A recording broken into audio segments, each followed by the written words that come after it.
Look around you on some of the streets of the biggest cities of India and one thing is for certain, the luxury car market is booming. Now if you have about 30 lakhs to spend on a car in India, you would usually get yourself a big bulky SUV like the Toyota Fortuner or the Ford Endeavour. But what if you were a little more traditional?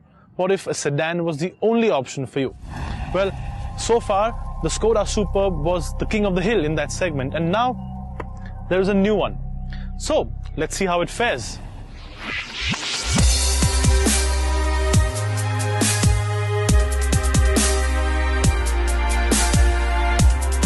If sharpness was the only way to measure how good a car looked, the Skoda Superb would be a 10 on 10. I personally love the way the headlamps are set into the car rather than bulging out like what we usually see nowadays, combined with a very large and prominent front grille. Move on the back and the sharp lines and theme continues.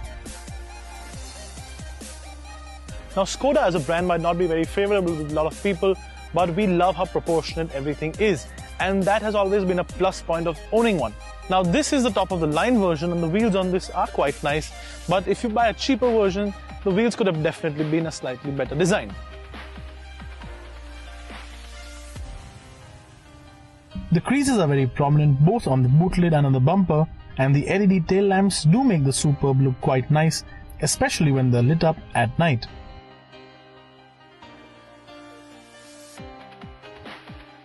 Now Skoda has never been about flamboyance, and the fact the Superb now gets ambient lighting is just as flashy as it will get.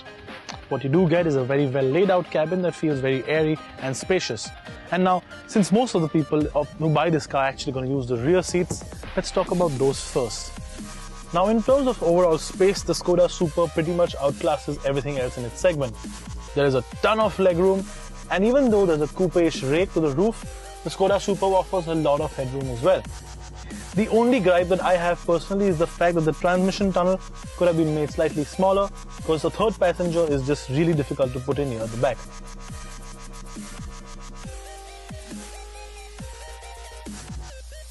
Now this car, being the top of the line L&K variant, you also get a lovely Canton audio system and high quality leather interiors.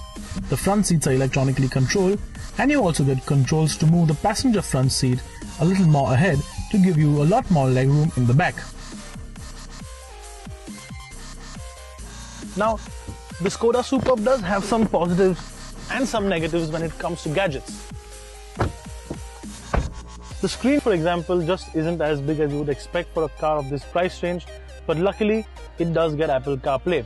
And that is especially important because the standard UI for this car isn't very impressive. As a trade-off, what you do get are these really comfortable front seats, and as a big boon for Indian customers, they have a cooling feature, which, if like today, temperatures outside are 40 degrees and above, can be a real blessing in disguise.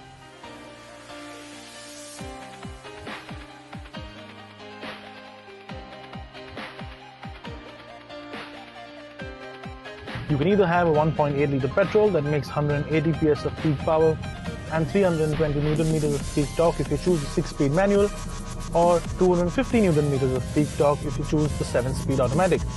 The one we have here today is the more popular 2-litre diesel. In terms of figures, what you get is 177 PS of peak power and 350 Newton meters of peak torque, made it to a 6-speed automatic. And of course, the gearbox isn't just a normal unit, it's a double clutch DSG automatic, and you also get paddle shifts. Power delivery in general is very linear and the car feels as quick as a train. Now considering the fact that this car is quite large, it actually even goes like one. Now as we mentioned earlier, most people who are actually going to buy this car are going to be sitting in the back. But if you're one of the few that's going to be driving it, it's a good thing. Especially if you're going to be driving across long distances.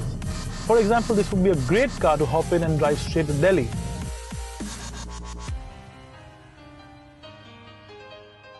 Now, you would feel a slight uneasiness maybe taking it over triple-digit speeds over larger bumps because it does unsettle a little bit, but load the car up with 4 passengers and a bit of luggage and it completely changes into a different animal. In fact, this is one of the best touring cars in the category that your money can buy. Now for the first time, the Skoda Superb also gets 3 driving modes. What you get is Eco and Normal modes for your day-to-day commute around the city, and the Sport mode for when you're feeling a little more adventurous.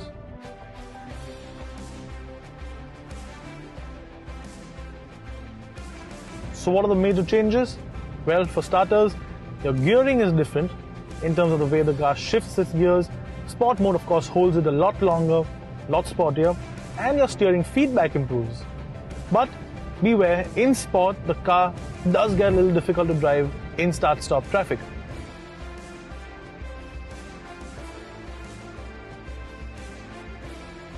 So the Superb is an easy car to sum up.